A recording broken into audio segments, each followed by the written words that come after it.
Welcome to the Sleep is a Skill podcast. My name is Molly McLaughlin, and I own a company that optimizes sleep through technology, accountability, and behavioral change. Each week, I'll be interviewing world-class experts ranging from doctors, innovators, and thought leaders to give actionable tips and strategies that you can implement to become a more skillful sleeper. Let's jump into your dose of practical sleep training.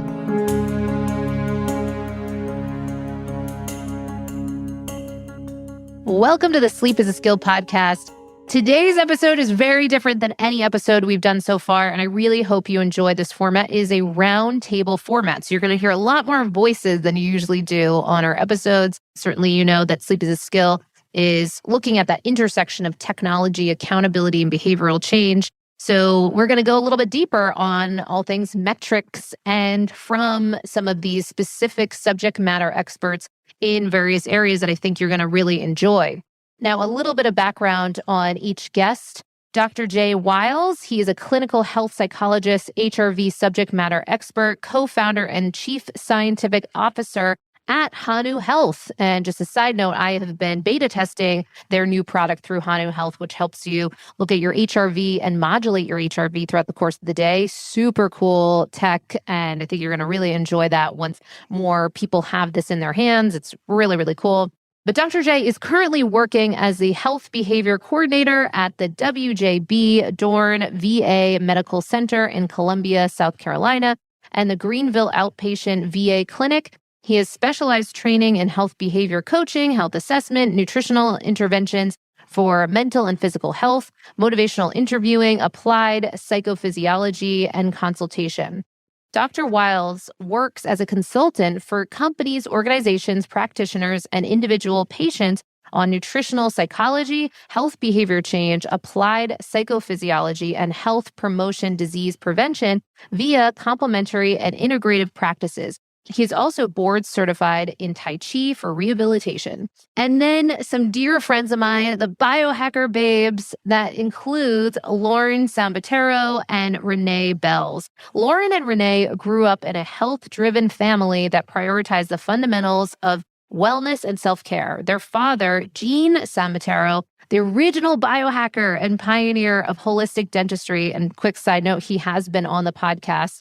Definitely recommend checking out that podcast where we go deeper into sleep apnea and certain things available that you can use to help support your sleep apnea or to get it diagnosed. Taught them the importance of individualization, experimentation from a very young age. Renee, a certified nutritional consultant and holistic lifestyle coach with a master's degree in nutrition, and Lauren, a Broadway performer, corrective exercise specialist, and functional health coach, feel a strong passion and drive to not only share each of their journeys towards wellness, but their strategy and motivation to discover their own bodies through the world of biohacking. Their podcast, The Biohacker Babes, I had the opportunity to actually be on one of their episodes and highly suggest checking out their awesome podcast, aims to create insight into the body's natural healing abilities, strengthen your intuition, and empower you with techniques and modalities to optimize your health and wellness. And I am also participating in this roundtable, and I think you know a little bit about my background as the creator of Sleep is a Skill, the company that is on a mission to help transform the conversation around sleep on the planet.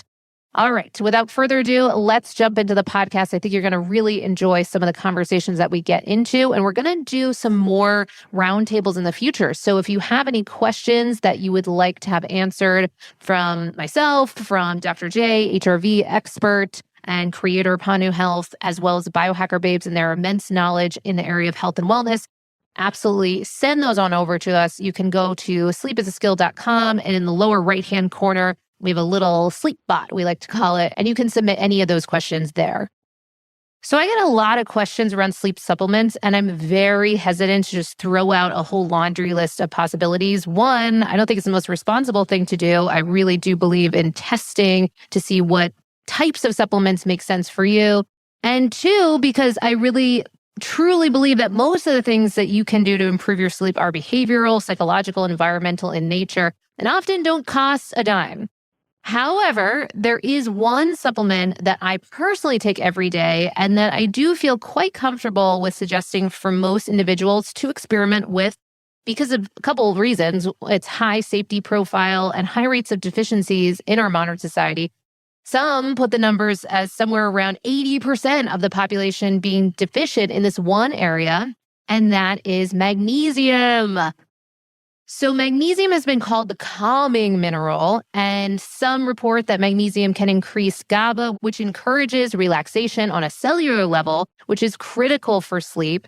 Magnesium also plays a key role in regulating our body's stress response system. Those with magnesium deficiency usually have higher anxiety and stress levels, which negatively impact sleep as well. Now, before you go out and buy a magnesium supplement, it's important to understand that most magnesium products out there are either synthetic or they only have 1 to 2 forms of magnesium, when in reality, your body needs all 7 forms of this essential sleep mineral.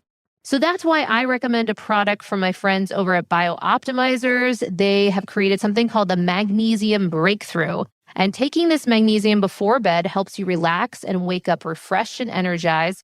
And while we don't recommend that you go too nuts on looking at all the sleep stage classifications on all your wearables, I will share anecdotally that many clients have reported improvements in their deep sleep trend numbers. Again, I don't want you going nuts on the sleep stage classification numbers on your wearables, but I do want to let you know about that because I know that many of you do reach out on questions of how to improve your deep sleep. So I also love that Biooptimizers offers free shipping on select orders, and they offer a 365-day money-back guarantee on all their products. Plus, they have a customer satisfaction rating of 99.3%. Very impressive. And you can get 10% off Magnesium Breakthrough. Again, this is the same magnesium that I use every single night. And finally, you can get 10% off Magnesium Breakthrough. Again, that's the magnesium supplement that I use every single night by going to magbreakthrough.com/sleep is a skill. And be sure to use the code sleep is a skill for 10% off. All right, my friends, welcome back for roundtable number 3. We have my fellow babe. Well, first of all, I'm Renee, co-host of the Biohacker Babes. Fellow babe and sister Lauren is here today. And Molly Eastman, formerly known as Molly McLaughlin, host of Sleep is a Skill. Still weird to hear that. I know. Hold your name. What your name? And Dr. J. Wiles of Hanu Health. So we are back for round 3. And happy holidays, everyone. Yay! Happy holidays. Well. We both wore red today. I know. My Not goodness. planned, but I did plan. I did plan red. Oh, Yeah. so festive. I felt your intentions through the waves, so I was like, oh, red shirt today. Okay, here we go. Perfect. Well, I know. Well, for the Biohacker Babes, this is our last episode of 2022. We're going to be smack in the middle of the holidays when this episode comes out. So my idea for today was how to biohack the holidays, because I think everyone struggles this time of year with every diet, sleep, stress, exercise, all of that. And so I was like, I want to pick everyone's brains and see what you all do to stay healthy through the holidays. Such a fun topic. Oh, good. Yeah, that's a good one. No, that's a really good one. Yeah, I think based off of Lauren's tip for me this morning, we were like, let's start more general and then we'll get a little bit more nitpicky if we have time. So to kick it off, I want to just hear from everyone your number 1 hack for the holidays. And it can be in any biohacking department. Who wants to go first? Who's got a good one? Number 1. We only got one. We're going to hear more, but just highlight. Okay, so I'll highlight, but I have to do 2 because one is like, it's not necessarily a biohack. I think it's just sound advice. And the other one is an actual biohack. So the one that's just sound advice, if you will, and I don't mean to like toot my own horn, but I guess I am a psychologist, so I can provide hopefully relationship advice in some extent.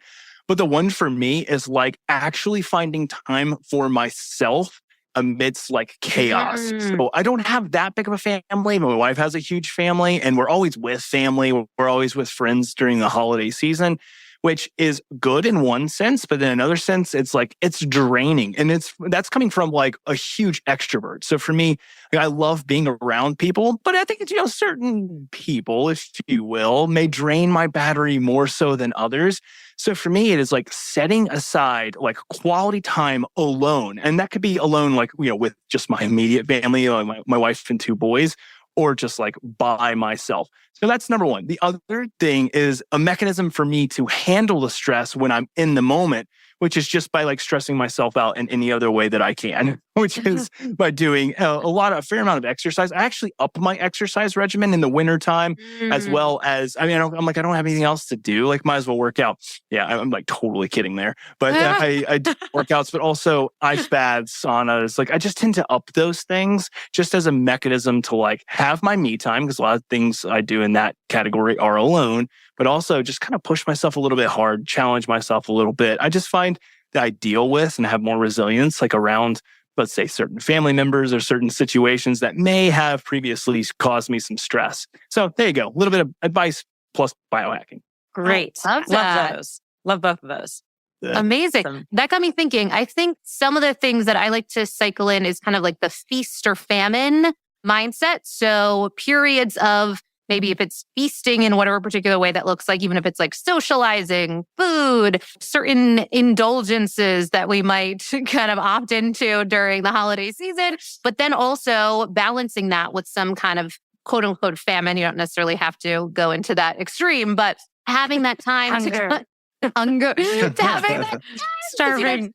Right. Having that time to kind of allow, whether, say, if we're speaking from the food side of things, allowing that time to just kind of let things settle, having that downtime. And often what I will do is bring in the front loading of the calories that I'm going to intake. I will try to I know we've spoken about that on a bunch of roundtables, but just really bringing in that as much as possible on the front half of my day so that it's just still giving myself a little bit of that balance. But I love the call outs around sauna, cold exposure, all of those things to kind of up that to balance all this out. So I think that's great. That's right. Yeah, I love that. Yeah. Go ahead, Dr. Say, it's one of those things for me that it's like I can so easily find myself just either overindulging, becoming sedentary, like thinking to myself, it's okay just to kind of pass up on the workout, or it's okay to pass up on this and this because I have family here, or whatever it may be. And maybe I can make that excuse more often than I might make that, throughout the rest of the year.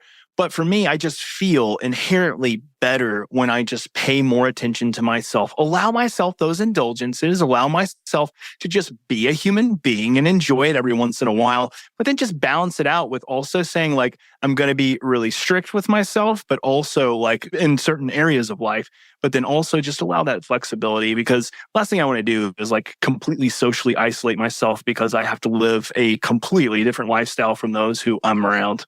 Yes. Yeah. Oh my gosh. These conversations are amazing because I just get inspired like times 10 in 30 seconds. I'm like, oh, now I'm thinking about this. Now I'm thinking about this. Yeah, I love all of these points. Molly, I actually was going to talk about feast fasting. So I'm so glad you did, because I can talk about my number 10. Well, maybe you can explain a little bit better. I don't think I did the best job. So maybe you can kind of delve in more of your thinking. No, I think it's perfect. I mean, we're supposed to indulge, like Dr. J said. We're supposed to enjoy periods of feasting because it usually comes along with community, socializing, like experiencing joy and gratitude. I just did this post about wearing a CGM through the holidays because all of my clients are now like, I'm taking it off. I don't want to look at it. Don't want to see it. But I'm like, hold on.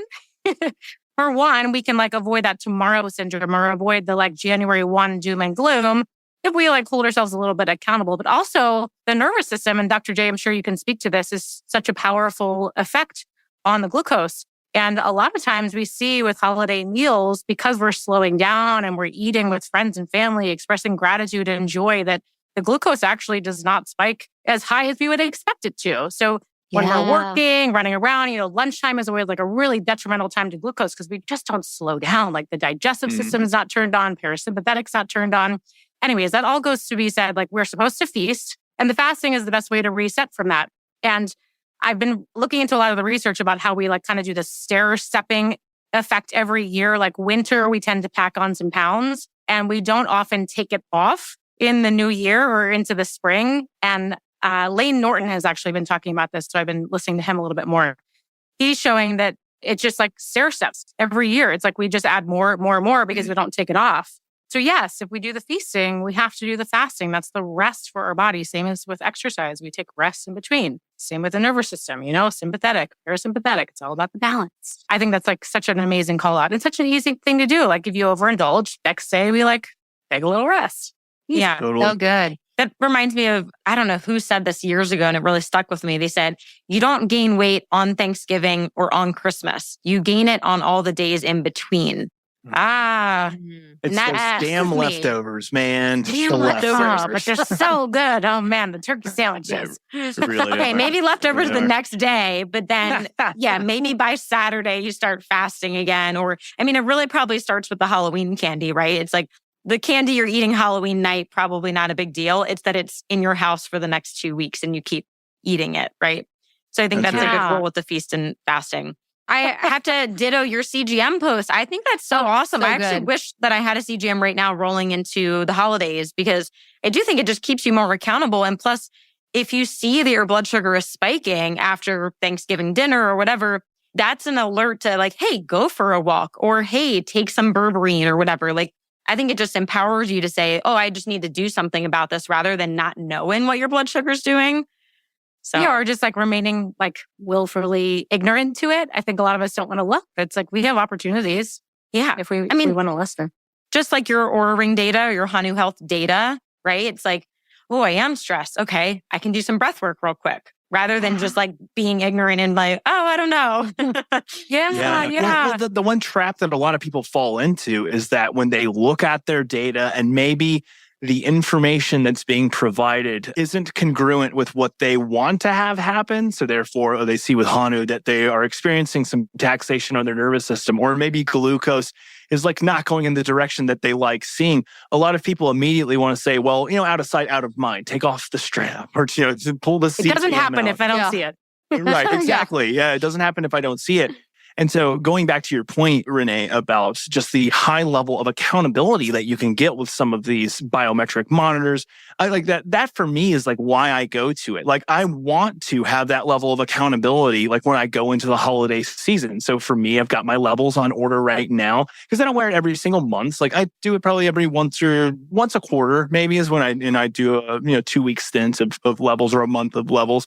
And for me, the information is phenomenal. And I call it like the levels effect, or the Hanu effect. Like if I'm wearing my Hanu, I'm more aware of my stress response. I'm more aware of my breathing. If I wear my levels, I think twice before I overindulge. But then also too, and I think the point goes, to this, Lauren, you probably can speak to this plenty because you do this as a levels coach, but it's actually like teaching people what you would expect to see, as opposed to kind of what feel like people just get so worrisome about things going awry, when in fact it's like, no, there's also a natural progression of what you should expect to see, especially if you're sitting down for Thanksgiving dinner, and a single hit there or there to blood glucose isn't going to cause just this mass disruption, and therefore you've got diabetes because you ate that meal, or you've got cardiovascular disease because you ate that meal. There's a compounding effect over time, not just a singular event that therefore, like, that's it. Like, go from no diabetes to diabetes, or no heart disease to heart disease, or, whatever it may be, you fill in the blank. Right. The spectrum is wide. And I think that's an amazing point about the data. Like, we haven't been trained to look at the data and to understand the data. We could probably do a whole podcast, the 4 of us, just about reading data and what's normal, what's not, how to optimize it. Right. I hear that a lot with glucose. People are like, oh, well, I only ate fats all day because it didn't spike my glucose. And I'm in the 80s all day long. That's good, right? Like, well, it's okay to have some fluctuations. It's okay to have like this skinny roller coaster. Like, that's okay. But we just haven't been taught. And that's also okay. So that's valuable for sure. I just wanted to add also, I guess my hack, building on the feast fasting, is this is also not a time for like PRs or gains or like competition. This is not like going to be our best month ever. I think the holidays are very stressful. And so instead of like hitting our best numbers ever, or our most workouts ever, or like best glucose numbers, it's like, can we just stay in this like nourished, balanced state and like listen to our body, knowing that there's so many stressors coming at us from the weather, from less sunshine and vitamin D exposure, to who knows, with family stress and planning and meals out and sleep schedules that change. Like, it's like endless variables. So can we just like find this middle ground where we're not pushing ourselves to like reach our max or to be the best? That list goes on. But that would be my big advice, is like, let's just kind of chill out. And of course, there's a spectrum there too, because like some people exercise way too much, or some people exercise too little. So the advice is like, know thyself, and what is your middle ground? What's your balance? What is your homeostasis? And how can we like kind of just hover in that middle zone, essentially to like get through the holidays? Well, I love that too, because one of the things that you just planted on that I think is so helpful for us to have in the back of our minds as we're diving into this new period of like new chapter, new calendar, time zone, when we're going into winter, into the Januaries, the Februaries, what that all can bring up for people.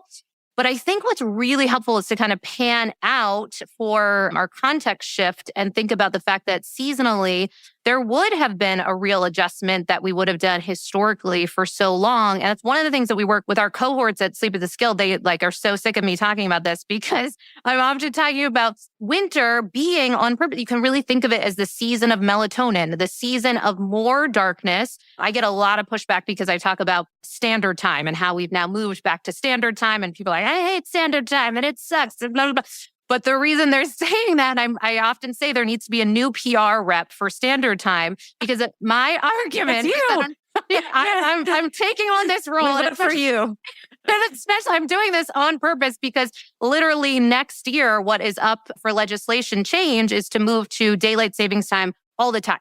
And so it's but it's not been signed into, practice yet, but it's moving in that direction. So I say that because one of the things that I think is unfortunate for poor standard time is that it always comes into the conversation in the winter when no matter what time you're on, you're going to have more stretches of darkness just because that's what winter is. There's more periods of darkness. There's a shift, for the amount of sunlight that is present. And so historically, we would have, our understanding of our patterns is that we would have slept more during the winter. We would have done more resting. We would have done more kind of cozy indoor activities. And so the more we can mimic that, even in a time when we can just change the Nest thermostat to whatever we want, there's actually an opportunity to lead into more of that seasonal change and take advantage of that. And then to your point around kind of having some gentle kind of shifts could be beneficial as well. Daylight saving time. So if we went to that full time, what would that really mean for us? Okay. So what this would mean is that, so as of right now, we just did this change, right? Where we moved back to standard time, which standard time is really, you can think of standard time as most akin to like real natural solar time. Our most kind of approximation of what the sun is rising and setting, we're kind of aligning with that. So we've moved back to that right now. Usually into the spring, we would shift our clocks over to daylight savings time. And that's when everyone's like, oh my God, I love daylight savings time. It's so much more light. But also that's happening in alignment with the time when we would have had more sunlight anyway. So it's just really got a lot going for it. But with that, the change... We can't get enough. We can't get enough. Yeah, totally. But what that does is it changes things 1 hour out off of the actual rhythms of nature. So the concern from kind of the sleep community is, okay, if we were to adopt daylight savings time all year long, which is what's on the table in the United States coming up, is that then we would be on, there's an argument, we'd be on permanent jet lag. So we'd be on permanent 1 hour differential than what is actually happening and skewed later. And most of us do not need any additional help, quote unquote, going to bed later. Most of us are already skewing later in general. So this would just push the envelope even more, push us off of these rhythms. And in some parts of the country, that would have the sun rising at, we're talking into like 8 a.m., sometimes even in parts of like obscure areas, it can go into even like 8:30s, late 8s when the sun would be rising. Wow. And so, just even more challenging for us to align with these rhythms when it would look like this. So there's a lot of concern about what's at stake for that. So I think that this could be an opportunity for us as we're talking about holidays and what have you, to kind of have a little bit of a crash course of what do these seasons, what do they look like? How have we as kind of a man-made construct of changing times, how have we disrupted some of that and thrown us all off? And how could we instead embrace it? So what's an argument on the table is permanent standard time so that we're not changing all along, but we're just actually changing the times to be what the rhythms actually are. And I'm guessing that's your preference, Molly? That is my preference. Yeah, for sure. That's what I figured. Yes. It does skew you more. So there would be that shift. So there'd be that earlier kind of sunrise, but it would be all year long. And so standard time could arguably have a little bit of better press, because then it would also benefit from that time during the summer when there naturally is so much more hours of sunlight. It's just reappropriating that back to the actual rhythms. Sure. Yeah, that makes sense to me.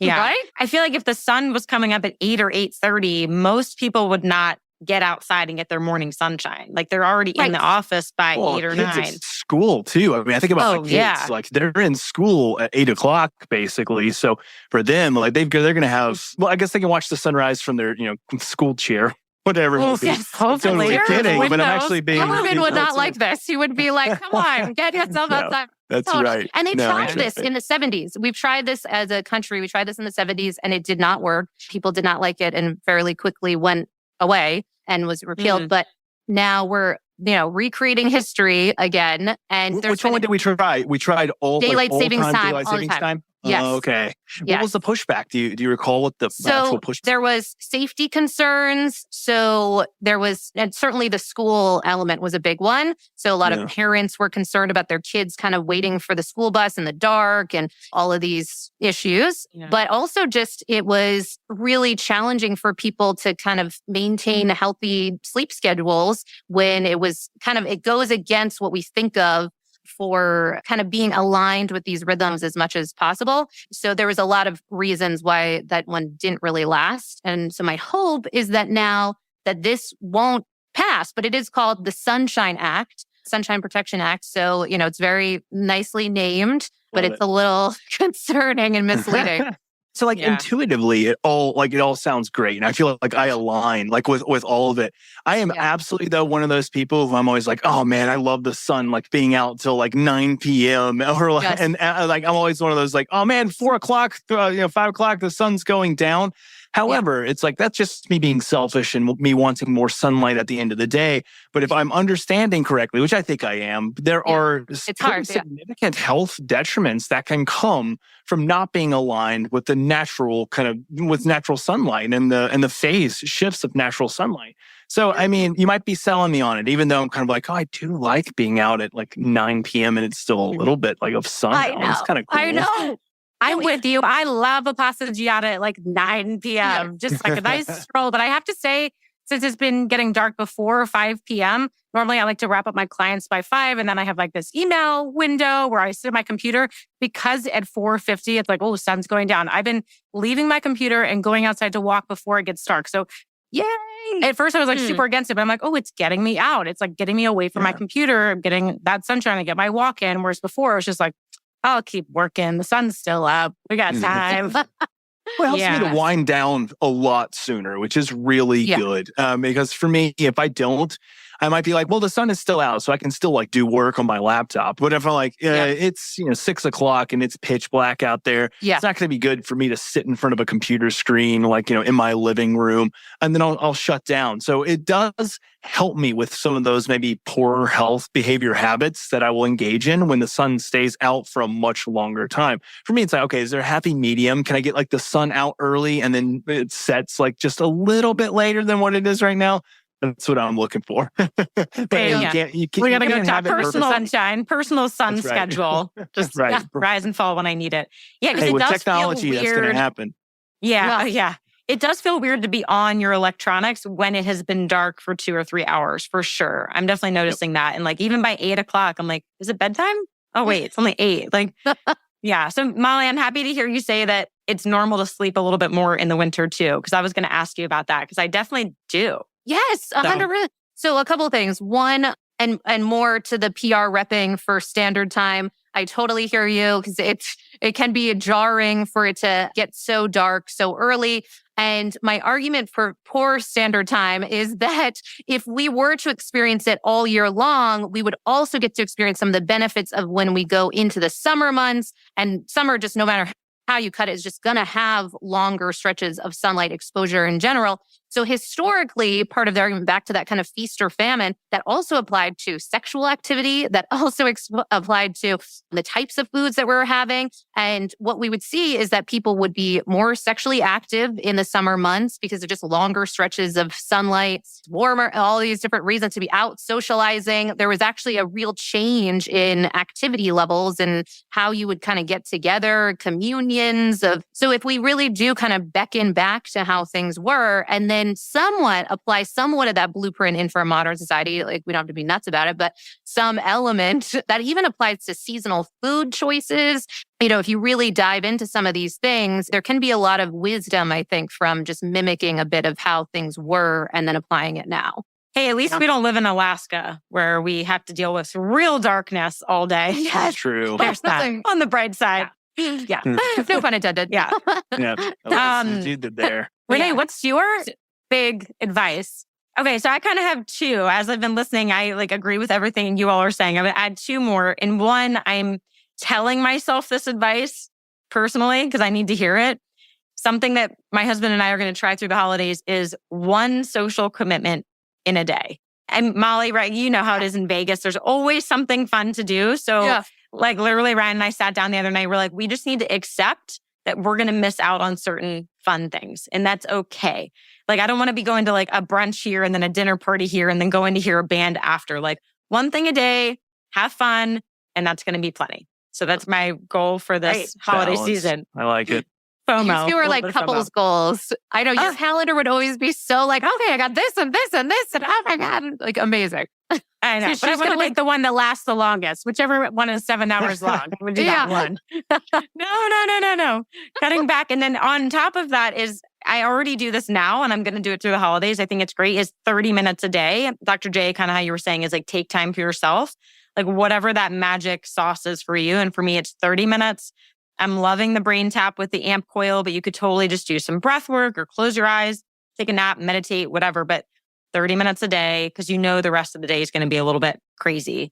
And I think on top of that, kind of like you were saying, Lauren, with intense exercise is be kind to yourself. I was even texting you this morning, Lauren. I was I think I need to skip Orange Theory today because it is such an intense workout. It's going to be super stressful. I have to be up at 2:30 tomorrow morning to go to the airport. So probably not a good idea to go completely stress my body out tonight. So I'm okay, I'm going to skip the hard workout. Right.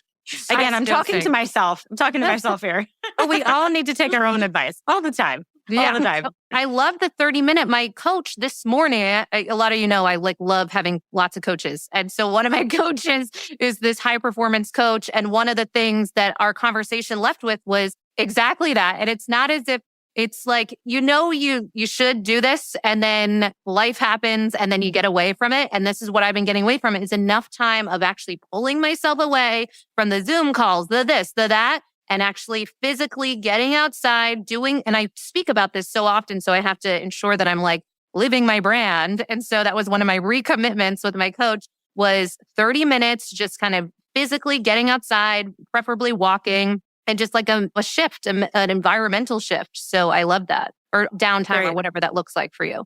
Yeah, a walk is a great way to do that. Yeah, sure. Awesome. Yay for the 30-minute rule. Yeah, exactly. All right, friends, I have my next question for you. If you are going to a holiday party this season, what would you bring? What's your number one thing you'd bring? It can be a dish, it can be a gift, it can be a drink, or it could be nothing. It could be your son. Yeah, the worst. Everyone hates what I bring. Oh my God. I just had to write mine out for this Friendsgiving. So there's a spreadsheet and a whole thing. And so my two things on mine was the hard ketones, sleep-friendly alcohol was my call out on there. And then for Blake's was low carb keto pumpkin pie. And that was only because I said that he had to get that type of pumpkin pie. Oh, can I come to your party? That sounds good. That sounds fun. That sounds fun. What kind of ketones do you like of the hard ketones? Do you have a favorite? Yes, I do. I like the ginger mule. That one for sure is my go-to. Yeah. Yeah, I like that one with a little bit of lime juice.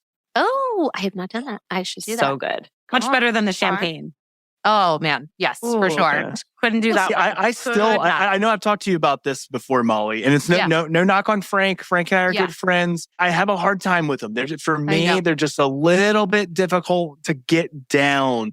I've been doing more of like, it's still like a curious sober type thing where it's like just taking, I actually really like the ketone water that he's just come out with. Oh, I have some of that. Yeah. So I really liked that. It doesn't have what's the alternative? I forgot what like the buzzing ingredient. Yeah. Yeah, it doesn't have that in it. But I just put in like a little bit of bitters and kind of make it almost like a whiskey sour. And I like doing that as well. It's not what I'd bring to the party, by the way. I'll save mine here for a second. But I've been trying that. And again, like I've been trying the hard ketones out. I think it's for some people and it's not for others. For me, I try not to be too much of a baby when it comes to taste because I love like what's the other ketones? I take it before almost every podcast, E4 or whatever, CE4 or whatever they're called that he creates. Like the performance one? Yeah. Ketoneade. Yeah, Ketoneade. I take those all the time and they taste like jet fuel. Like they're not very good, but I kind of like them now actually. I can do that. The hard ketones is a little bit tough for me, man. Understood. Yeah, I had to the first person plug heard and that. chug and no good. I'm telling you. The mule with lime juice on ice, taste-wise. Okay. Is the best. I could try again. I tried the mule again when Molly said, try more of the mule. And so I was like, all right, I'll go for it. And then I tried it and I was like, he's like, Molly, maybe it's better. But it's just like, it's very potent. I think that's the thing. It's just a very potent flavor. And I would tell people who are trying it, don't expect like alcohol type flavor. It doesn't taste like alcohol to me. It tastes like its own thing. I don't even really know how to describe it, but to each their own. Like I will say that there's plenty of people I've met who like, they will down those things and go for it. For me, it's a little bit tougher to down. Maybe. Oh my God. You know that maybe. I was going to say right along with the whole state changer, like alcohol alternatives. In my refrigerator, I have the oxytocin spray, that has like a little bit of nicotine and the whole thing from Mitozen. I've been doing. Is that John Lawrence's stuff? Yes. Yeah. That one's an I haven't tried that. Cool. Yeah, it could, I'm always just trying to find something that will give people a sense of a state change without totally wrecking their sleep. Like, what can I do? So that is one that's, I've been testing a little bit more recently. So stay tuned. I like that. It's interesting. What about the kin drink? The state. Oh, the can. Oh, I like the kin. KIN. I like them, but most of them have caffeine. I think all except the night one. Yeah. Wow. I wish alcohol alternatives would stop with the caffeine. Yeah. So many of them do that. And I'm like, I don't need a caffeine buzz at 8 p.m. Like, don't put the caffeine in there. Yeah. I know. I do like that nighttime one. K-I-N? That and KIN. Yeah. Yep. They have a couple different. Okay, I'm looking at it right now. That and seed lips, which you're not going to get as much of the state change, but they do have a lot of botanicals and herbals in there that can kind of give you like a euphoric mood booster. Have you tried seed lips, Molly? Yes. Yeah, they're good. I love seed lips. And I feel like you can mix it with your bitters and your citrus and sparkling water. And you wouldn't really know that it wasn't a cocktail, honestly. Yeah, absolutely. No, it's so good. Also, that one fully tastes like a regular cocktail. Yeah.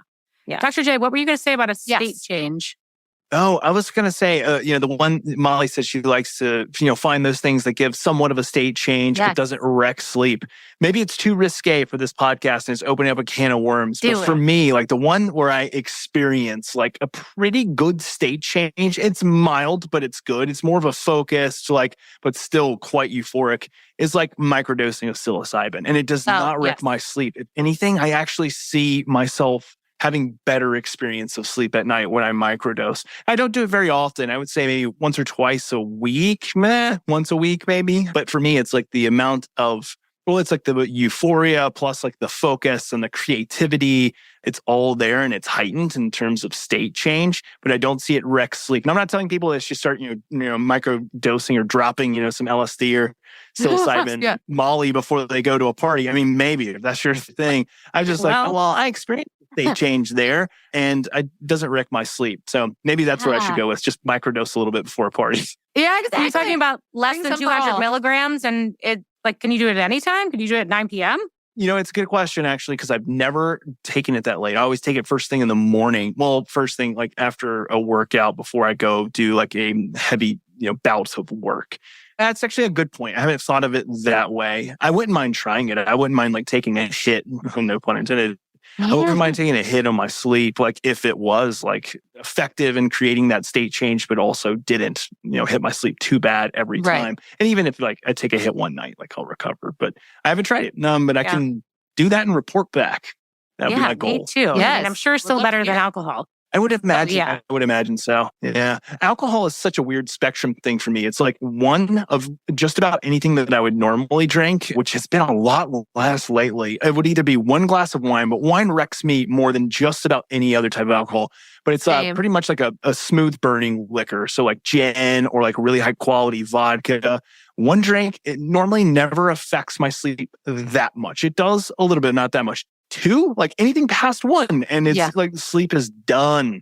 So it's like for me, it's like if I'm gonna do it, I'll have one. But honestly, like I'm 6'5", like, and I'm like 210, 215 pounds. Like one drink isn't gonna cause a state change for me. It's more of just like a fun social thing. And I'm like, but I don't need it to be a fun social thing. I want at least a bit of a state change, but I don't want to drink too. So I'm in the predicament of it's like, it's just like basically not ever worth it for me unless I just get trashed and drink 20. I'm kidding. All or nothing. Go big or go home. I would add another state change thing since we're on the topic is nicotine gum. I know Molly's like, yes. If I want to go out and I don't want to drink, I will just pop a piece of nicotine gum with 4 milligrams. I do the Lucy gum, so it's like the cleanest, I think, option for nicotine. And for me, it gives me a little bit of that like energy, buzz. It only lasts like 90 minutes, and then I can still sleep, and my HRV does great. You can do 4 milligrams. I'm like, Renee, like you're a much smaller person than me. But like if I do 4 milligrams, like, dude, I have to do half of a Lucy. Because like if I do 4 milligrams, I'm jacked up. Like, and I am like not thinking straight. I feel like a little bit high actually. So that's it could just be genetics and metabolism though. And practice. Yeah. And practice. Maybe I worked up to my 4 milligrams. Yeah. Or maybe you started at like 16 milligrams and you've worked down to 4. This is my confession. Nicotine in the evenings when I was performing on Broadway, when everyone else was like at 7 p.m., go get their venti iced Starbucks coffee. I'm like, you guys are lunatics drinking caffeine at this. But like I needed a little bit of a lift because it's hard to go to work at 7 p.m. So I would do a little nicotine then, and same thing, didn't affect my sleep, but it was enough to like give me a little state change, a little lift in energy. Yeah, I feel like that's another one that needs a PR rep or could use a PR rep is really small doses of nicotine, where we're talking like, because Lucy now has the new 2 milligram option. So now the 2 milligram one. But I feel like whenever I broach this topic, there's a lot of thoughts that come up when people hear this, and it can land very, controversial or with a lot of confusion. Sure. Yeah. I think people think cigarettes. They think they automatically think cigarettes. And you're like, no, it's quite different. It is an ingredient that you find in cigarettes, but no, we're not telling you to go out and, smoke a couple cigarettes to get your high. We're talking about a lot lower dosage of nicotine. And we're also not talking about all the carcinogens found in a cigarette. But I think that's where a lot of people's heads go. I've had that happen too before. Like the one time, I think it was the first time I said something about nicotine to my parents. It was probably like a Thanksgiving dinner, a Christmas dinner or something. And they looked at me and they're like, what? What are you using? And I remember my wife just saying like, Jay, they don't understand. It's okay. Are you addicted? Soapbox lecture. Right. No, exactly. That's Lucy's new motto. Maybe a little bit. I know. Lucy's new model is nicotine for normal people is their new kind of, Look at statement. them. Isn't that good? I know. Nice move. I know. Great. Yeah, because like you said, Jay, the cigarettes have all these carcinogenic ingredients, but people associate the nicotine with that. And yes, nicotine can be addictive at higher amounts. And I think a cigarette is like 12 to 16 milligrams or something. So then the nicotine's getting them addicted to the cigarette, which itself has all the toxic ingredients, and that's why it causes cancer. But it's not the nicotine itself causing cancer. That's like the big thank you, food industry, for making us demonize the wrong things. Yeah. That's right. Always. So good. All right, Jay, what are you bringing to the party? Okay. All right. So to the party, I'm bringing 2 different things. The first thing I'm bringing, and I actually do this, and I offer this to some people who I know like would respect it. And then I don't just like throw it out to everybody, because I think that some people, like if they offer it to them, they're gonna be like, well, what is this? And then when they ask what it is, it's just gonna take us down this crazy rabbit trail. But every Thanksgiving dinner, every holiday party, holiday dinner, I always bring either 1 or 2 types of supplements. One would either be dihydroberberine, and the other one would be quinolene. So some rock lotus. For me, It's all about just like stabilization of blood sugar in whatever way I can. Like I know a lot of people when they take it, they're like, have like literally have your cake and eat it too. Well, not literally, figuratively, have your cake and eat it too. For me, it's like, I know, yeah. For me, it's one of those things where like I kind of agree with that in one sense, but I also think it gets blown out of proportion. But I like bringing that simply because for me, it's like I can just maybe overindulge a little bit at this one singular event and not be like, feel too guilty about it. And then, I have a fair amount of family members who I think just like, I don't know, maybe it's just as a proxy over time, they've always just like kind of come to me for health and wellness related questions. And so like they know I have stuff like that. And so I have a brother-in-law who's all the time, he's like, did you bring some of that stuff for the carbs? I'm like, well, yeah, I've got it here, have some. And then my wife likes it. And, we don't give it to our kids. But yeah, I don't even know why I was bringing the kids into this. They don't ask about it. They're eating where's that carb whatever. Stuff? Yeah, there's that carb stuff. That's the first thing I would bring, or one or two things. The other thing that I will bring, like every once in a while, but again, it's been a lot less often, is I'll bring a bottle of wine from the dry farms, because I think that if I'm going to drink wine, I want one that's going to be really solid, organic, just one that isn't just full of just like really bad waste products and chemicals. And so I like to go with dry farms. And for me, it tends to be like maybe once a season that I'll do that. But again, like I enjoy a glass of wine and I'm willing to take a hit. Even like wine is my absolute favorite thing to drink in the whole wide world, probably, besides like coffee and Topo Chico. So for me, I want to still have it, even though I'm like, I know this is going to take a hit on me in some way. But yeah, I bring the bottle so that I don't drink the whole bottle. I share it with others. Nice. I have to add to the dry farm. We just had Todd White back on Biohacker Babes podcast, and for a second time. And two things that I learned I actually didn't know before is one, that most wines are not vegan or vegetarian friendly because they're putting like, Lauren, you remember like pig spleen and beef liver. Like there's weird animal byproducts in wine, in conventional wine. Yeah. So vegan vegetarians, be careful what wine you're drinking. And then two, there's actually like 2 acute toxins in conventional wine that if you have too much within a 24-hour period, it could kill you. And those are in the wine. So I'm like, great. Excellent. Yeah. So yeah. So as you can say, of all the things that are labeled vegan, you're like, what, wasn't that vegan to begin with? You're like, oh, wine actually probably deserves that labeling. It's just people have no idea. Wild. Wow. Yeah.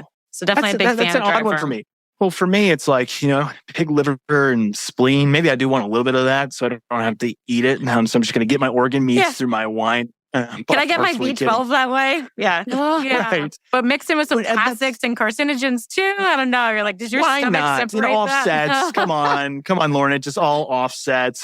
That's just like insane to me that like, I guess companies, like if I'm assuming larger scale companies that, have a high level, high quantity of production do this. It just seems like so bizarre to me, like to think that like all of this stuff can be included. And obviously they're not putting it on the label, with pig spleen and pesticides, and they're not putting it on the label. But people, they love their stuff. So they're going to go to Costco and they're going to buy a whole case of this and drink, the whole thing over the course of a weekend because, hey, it's the holidays and that's what you do. So it's like, again, I think that I don't want to go to the extent of saying like, let's just demonize alcohol and never, ever use it, because I think we've done that with like so many things. And then we always kind of like come back a little bit on it. We're like, well, maybe we shouldn't have said cut it all out. I think we'll limit it pretty significantly is a good idea, but just make sure that the quality is better, especially over the quantity. I think that's the takeaway for that one. I could not agree more. Yeah. Can you imagine if your food label had 76 toxic additives on it? Right. Like you wouldn't buy it, but it's in the wine. And just because it's not on the label, you buy it. Yeah. It's crazy. Out of sight, out of mind. My gosh. Absolutely. And I was so shocked to hear also from Todd that going to a place like Whole Foods where you think, oh, we can trust it. It's mostly organic and they're going to source well.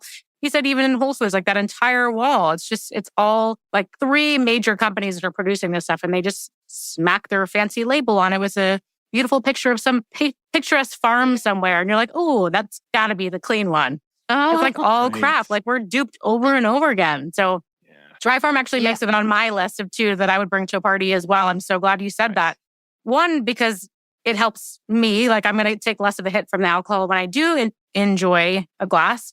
but also because I think it's such a great conversation starter. Like I love talking about the wine and maybe introducing it to other people because sometimes people don't know how good they could feel until they experience it. So we go to these holiday parties, like I'm just going to feel like crap tomorrow. So I'm like on and off the wine. Like you're peddling your supplements. I'm like, here, try this. Call me tomorrow. Let me know how you feel.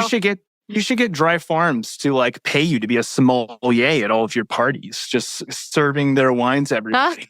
Talking about it. Because you know what? I have snuck it into many a restaurant and many a bar. I just bring my own because I'm like, it's not worth it for me to drink whatever commercial California wine they're serving. I'm like, I'm not going to do it. And I love drinking wine. So I've smuggled it, I've peddled it, and I love talking about it. It's the education. That's the first piece. We need to educate people. And I think this wine industry stuff is just so unknown. So totally. Yeah. Totally. Yes. My second one is I always bring something that's just like a ridiculous amount of vegetables, like salad or something super green, which annoys a lot of people. And often they won't eat it. But worst case, I get to eat it all. I did this recently, not a holiday thing, but I was in Banff kind of glamping and we did a shared potluck picnic and I brought a massive salad. I thought it was amazing. It was arugula and lemon and some Parmesan and some nuts and I thought it was amazing. And no one else wanted to eat it. They were eating like their plant-based burgers and their vegan mac and cheese. I was like, great, I'm going to eat the whole salad myself. So I was like, I bring it to share because I want people to have vegetables so you can fill up on your fiber and micronutrients. Worst case scenario, I get to eat it. Yeah. I love that. That's a good rule. I know I follow the same for holiday parties, and I think that's a good thing. Just bring something healthy that, worst case, you eat it or you take it home and eat it the next day. And like my go-to is I love roasted Brussels sprouts with butternut squash and bacon bits on top. Ooh. Oh, that's a good one. I love that too. It's very like holiday-ish. It's keto-ish. The butternut squash is a little bit of carbs, but like, so yummy. High quality. I love it too, man. Like that, like Brussels sprouts, like really well-made Brussels sprouts, like with the bacon on top. Oh, goodness. So good. I like going to a restaurant, like a steakhouse where they do that. And then they also will baste it with some vinaigrette. Oh my goodness. Yeah. Oh. Now I'm getting hungry. You guys got to know. Now it's not keto anymore. Renee? Now we're all hungry. That's right. Okay. Well, actually, one quick thing. I love that we're talking about this because the more of us that we can get on this conversation of how we can kind of have our cake and eat it too, no pun intended, but to have it all and be able to indulge, but then also feel as great as possible. Like I went to this one, so meaning that the more we can kind of bring this like biohacking into generalized culture, I went to this one party. Actually, Lacey, Renee, I think you know her. She's in one of our groups, right? So she had this whole buffet spread, right? Beautiful, amazing. And then this great little bowl of black pills in the middle. And I was like, what is that? All activated charcoal to go along with all of your indulgences and what have you. So whatever people think about these different options, fine, do what works for you. But I think the more we can be seeing some of these things that can help aid us in, this time of the feast and famine, I think it's just amazing. Like I would love to be at more events where people are like thoughtful and thinking of these things.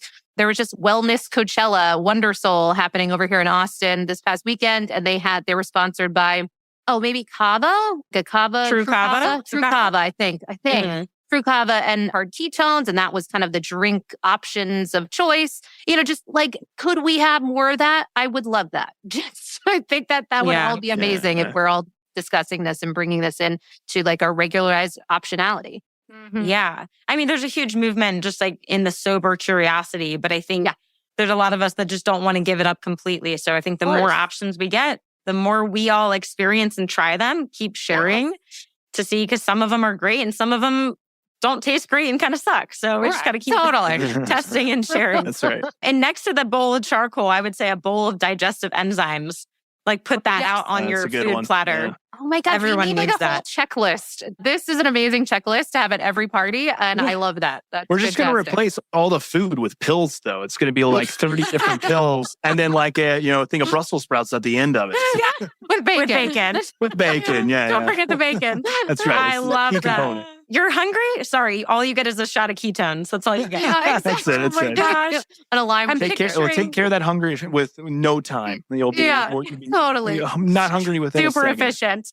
Oh my gosh. I'm picturing like the Quicksilver table that they normally have at conferences where everything's like a little push. You get like a little cup and it's just like, push your supplements in, take a little shot, move on to the next. I think we're onto something. I love it. Like that. Yeah. Oh my gosh. Amazing tips. Well, oh my gosh, we are at the finale. I know I didn't get to my final question. I will close it out with any parting words, any final advice for people before we wrap up for the day. Sure. I would say just kind of circling back to my other advice, I would say just really listen to your body from an immune perspective, just because we have less vitamin D, less sun exposure, more darkness, sleep is off, more sugar. I mean, every client that I talk to is like, there's cookies everywhere. Like, just keep listening to your body. I know last year I got COVID because I worked out when I shouldn't have. And I knew that I shouldn't. My recovery was low. My data said that. I subjectively felt that. And I pushed through because I was like, this is my chance to get it in. And we learn these lessons. We experience these lessons over and over again. But the advice is listen to your body because it's not the time to like go all out and like, again, like I said, like PR. So your body always communicates with you. Listen to it. Beautiful. Love that. I love that. I would say, utilizing your calendar too, to ensure that you're building in time in your calendar to have that recovery, the off time, the 30-minute walk or downtime that we're talking about, whatever it looks like for you, and sprinkling that in so that we aren't running ourselves down. I also did something like that, Lauren, last year and really ran myself down, got COVID, just, way more suffering than I needed to do. And one of the lessons that I took from that was, okay, you got to carve out that time to take care of yourself, especially when there's so much fun. Like Renee was talking about, the paradox of choice, like what party do I go to? What, all of this optionality, but how we can take care of ourselves in the process. Great. Yeah, Good advice. great. The one thing that I would say is like, allow yourself some freedom throughout the holidays. But then also when it's time to change and turn into the new year, I think it's always great for a level of self-reflection, looking back at the last year and saying, what were those things that really worked well for me? Where are my growth edges? And then going into the new year with a solid plan and foundation. I'm huge on like cliche, like New Year's resolutions. Now, not to the extent of like, I hope to do like, whatever, and that's it. But like actually having a structured plan. Like I really love that. And I was not like that before. My wife like used to be into it and like, oh, that's so stupid. Like people make their New Year's resolution and they last, whatever, 2 weeks, 3 weeks if they're like super hardcore. Until finally I was like, oh goodness, like she sets a New Year's resolution and then she carries it out because she has an actionable plan. And then I started doing it probably 5 or so years ago. And it's been life-changing. Every single year for the last 5 years, the resolution that I set out for, I have made it. And it's because I had a plan and I stuck to it. I had accountability. So I don't mean to go into too much of a soapbox here, but I think like self-reflection and then prepping for the next year and identifying those growth edges and saying, here's what I'm going to actively do about it so that that growth edge becomes a strength of mine. I think that that's what we all probably should be doing, or at least take some time just to ponder it, to journal it, to think about it, and then get going. That made me think of one quick other one that I would love to add in there because that was so good. I just was in LA at this crazy party that had these crazy thinkers at it. And Sonia Liebermersky, I don't know if any of you have heard of her. She's like one of the top researchers in the area of happiness.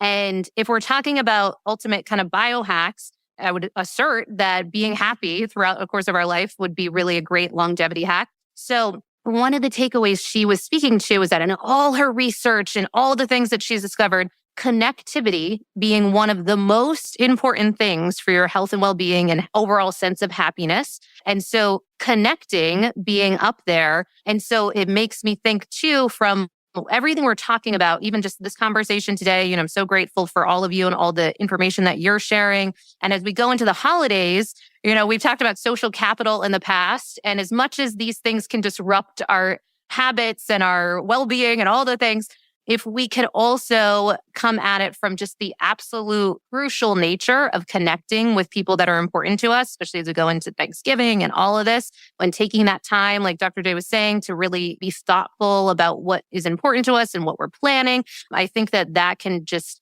hopefully, I hope that doesn't contradict for people. They're like, but I want to be healthy, but then I also want to connect with people. But how can we strike a balance and kind of have it all? Yeah. I actually just saw a new study came out. They are able to see a difference in your gut microbiome based off of like friendships. Just like showing how important the social community is to your gut microbiome. Just like one more reason. I believe it. Put that in a bottle. Yeah, exactly. Yes. The friend probiotic. Yeah. The friend probiotic. We're going to pair that with your Hanu. With every purchase of Hanu, we're going to give you the friend probiotic. Watch out. It's coming soon. I love it. I love it. Amazing. Awesome. I will throw one piece of advice in because this kind of relates to the final question I didn't get to ask is about staying healthy and not getting sick. So immune support, tagging on to what Lauren said, I think really listening to your body. And if you feel like the slightest twinge of I'm maybe was exposed to something and going to get sick, say no to the social stuff, get the sleep, fast, drink your water, have an immune supplement kit in your pantry, like ready to go. Because I think if you can, on that first feeling, prevent yourself from getting sick is always way better. Because, once you're sick, it's like, you're fighting this like uphill battle. So have like a little plan, I think, in action so that you can enjoy the holidays and not be sick. Woo. I love that. Yeah. Get that kit. I want to get your kit, whatever kit you got, and I want it. Oh, that's a whole nother podcast. Okay. Next round table. Amazing. We're just going to get together and just pass pills around. Yeah. Pill passers. Take it out of context. Nuts. Oh my gosh. All right. Thank you all for your amazing wisdom. Always love learning from the three of you. And thanks to everyone that tuned in. Happy holidays to everyone. Thanks. Thank you. Thanks, guys. You've been listening to the Sleep is a Skill podcast, the #1 podcast for people who want to take their sleep skills to the next level. Every Monday, I send out something that I call Molly's Monday Obsessions, containing everything that I'm obsessing over in the world of sleep. Head on over to sleepisaskill.com to sign up.